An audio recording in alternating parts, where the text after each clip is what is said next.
अनूप जहाँ जनक निवासु, बिकतई विबुध बिलोकी बिलासु। होत चकित चित कोटि बिलोकी, सकल भुवन शोभा जन रोकी।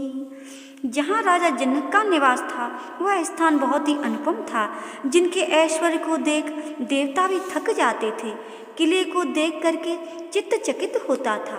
उसने सब भुवनों की शोभा रोक रखी थी। धवल धाम मणिपुर अटपट, सुघटित नाना भांति, सिय निवास सुंदर सदन, शोभा की में कही जात। सफ़ेद महलों में सुंदर मणि जटित सोने के अनेक भांत के पर्दे थे और सीता जी का निवास स्थान तो बहुत ही सुहावना था। उसकी शोभा कैसे कही जा सकती है। सुभग द्वार तव कुलिस का पाटा, भूप वीर नट मागध वाटा। बनी विशाल बाजे खजसाला, अहि गय रथ संकुल सबु काला। महलों के सब दरवाजे बहुत ही सुंदर थे। उनमें हीरे जड़े हुए किवाड़ थे। जहाँ नट मागध और भाटों की बड़ी भारी भीड़ लगी थी। बहुत बड़ी बड़ी घुड़सालें गजशालाएं बनी हुई थी, जिनसे सदैव घोड़े हाथी और रथ भरे रहते थे। शूर सचिव सेनाप बहु तेरे, नृपग्रह सरेस सदन सबु केरे। पुरबाहेर सरित समीपा, उतरे जहाँ तहाँ विपुल महीपा। बहुत से शूरवीर मंत्री सेनापति थे। इन सब के महल राजभवन के समान थे। नगर के बाहर तालाब और नदी के समीप जहाँ तहाँ अनेकों राजा लोग उतरे हुए थे।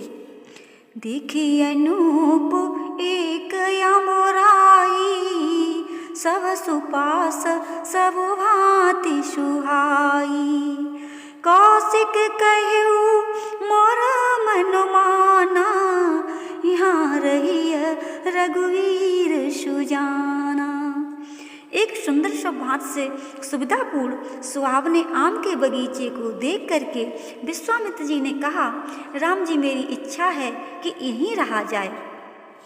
भले नाथ कहे कृपा निकेता, उतरे तहाँ मुनि वृंद समेता। विश्वामित्र महामुनि आए, समाचार मिथिलापति पाए। बहुत अच्छी बात है स्वामी। ऐसा कहकर के कृपानिधान श्री राम जी मुनिगणों सहित वहीं उतरे। जब राजा जनक ने सुना कि महामुनि विश्वामित्र जी आए हैं, तब संग सचिव सुचि भूरि भट, भूसुर बर गुर ज्ञाति। चले मिलन मुनि नायक, मुद तरेउ यही भांति। साथ में निर्मल बुद्धि वाले मंत्री, अनेकों योद्धा, उत्तम ब्राह्मण, गुरु तथा जाति के लोगों को लेकर के इस भांति प्रसन्न हो राजा जनक महामुनि से मिलने के लिए चले। किन प्रणाम चरण धरे माथा, दीन आशीष मुदित मुनि नाथा। विप्रवृंद सादर सब वंदे, जाने भाग्य बढ़ राहु आनंदे। राजा ने चरणों में सिर रख करके प्रणाम किया तो मुनि ने प्रसन्न हो आशीर्वाद दिया। फिर राजा ने सब ब्राह्मणों को आदर से प्रणाम किया और अपने भाग्य को बड़ा जान करके प्रसन्न हुए। कुशल प्रश्न कहे बारह बारा, विश्वामित्र नृपै बैठारा। ती अवसर आए दो भाई, गए रहे देखन फुलवाई।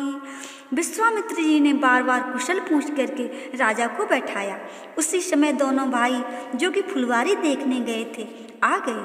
श्याम गौर मृदु वयस किशोरा, लोचन सुखद विश्वचित चोरा। उठे सकल जब रघुपति आए, विश्वामित्र निकट बैठाए। वे दोनों श्याम और गौरवर्ण, कोमल अंग, किशोर अवस्था वाले, नेत्रों को सुख देने वाले और संसार के चित्त को चुराने वाले थे। जब श्री रामचंद्र जी आए तब सभी लोग उठ खड़े हुए।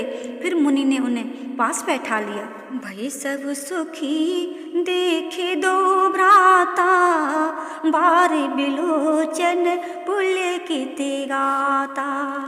मूरति मधुर मनोहर देखी, भयउ विदेहु विदेहु विशेषी। दोनों भाइयों को देखकर सब सुखी हुए, नेत्रों में जल भर आया, शरीर पुलकायमान हो गया। मनोहर माधुरी मूर्ति का दर्शन करके विदेह जनक विशेष रूप से देह की शुद्धि भूल गए। प्रेम मगन मनु जान नपो, कर विवेक उधर धीर। बोले मुने पद नाय सिरु, गद गद गिरा गभी। लखड़ श्री रामचंद्र शंकर हरिओ।